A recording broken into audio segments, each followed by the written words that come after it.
Hello everyone, I'm your host Florian Stollmayer. Today's topic is Amazing Grace, which is maybe the most famous gospel song of all time. Amazing Grace was published in 1779. The words were written by a former captain of slave ships, the Anglican clergyman John Newton, based on personal experience. On March 10, 1748, Newton's ship encountered a severe storm off the coast of Donegal Island and almost sank.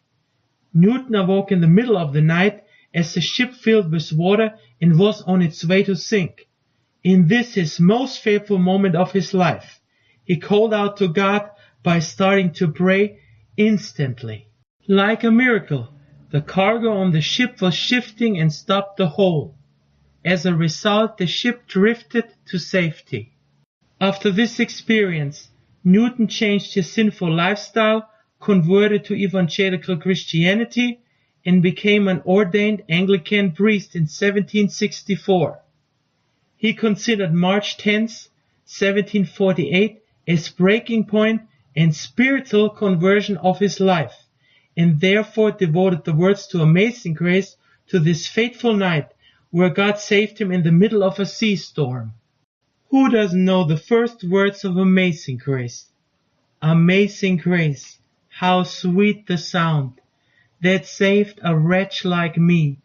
I once was lost, but now I am found, was blind, but now I see. Newton called himself obviously a wretch because he felt guilty for being a former slave trader in Africa, and was blind but could see after he was saved by God in a fatal sea storm. That night, on the boat during the storm, turned a former slave trader into a priest and one of the leaders of the anti-slave movement in Great Britain. Newton became a mentor for William Wilberforce and Thomas Clarkson, who were both English abolitionists and leaders of the anti-enslavement movement in Great Britain. Wilberforce led the fight to end slavery in the entire British Empire, which took him 46 years of his life. Finally, the Slavery Abolition Act was passed by the British Parliament in 1833, just 3 days before he died. Finally, slavery was abolished in most part of the British Empire. This great success laid the ground for American abolitionists such as William Lord Garrison, Frederick Douglass, or John Brown, who led an anti-slavery revolt in Harper's Ferry, Virginia in 1859. The song named John Brown's Body, Glory, Glory, Hallelujah, which became in the Civil War the battle hymn of the Republic, was devoted to him, and is often performed on the inauguration celebration of our presidency in the United States. Now back to Amazing Grace. In 1833, William Walker, an American composer, assigned John Newton's words to a traditional song named New Britain. This combination is the song Amazing Grace as we know it today. However, there's also another story about the origin of Amazing Grace. It goes the rumor that African slaves of the South created the melody of Amazing Grace while their hard daily work they were singing it. Later someone just added the words by John Newton to their original song. There are so many great versions of Amazing Grace, especially in the African American community. In 1947, Mahalia Jackson, the gospel queen, had a major hit with Amazing Grace, and so did the great Paul Robson with his wonderful bass voice a couple of years earlier.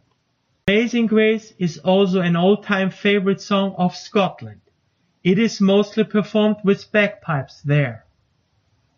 Furthermore, Elvis Presley, the king of rock and roll, did a great version of Amazing Grace. After all, he was a great performer of gospel music, where he won 3 Grammy Awards with it. Country singer and TV host Tennessee Ernie Ford always finished his shows with hymns and gospel music such as Amazing Grace.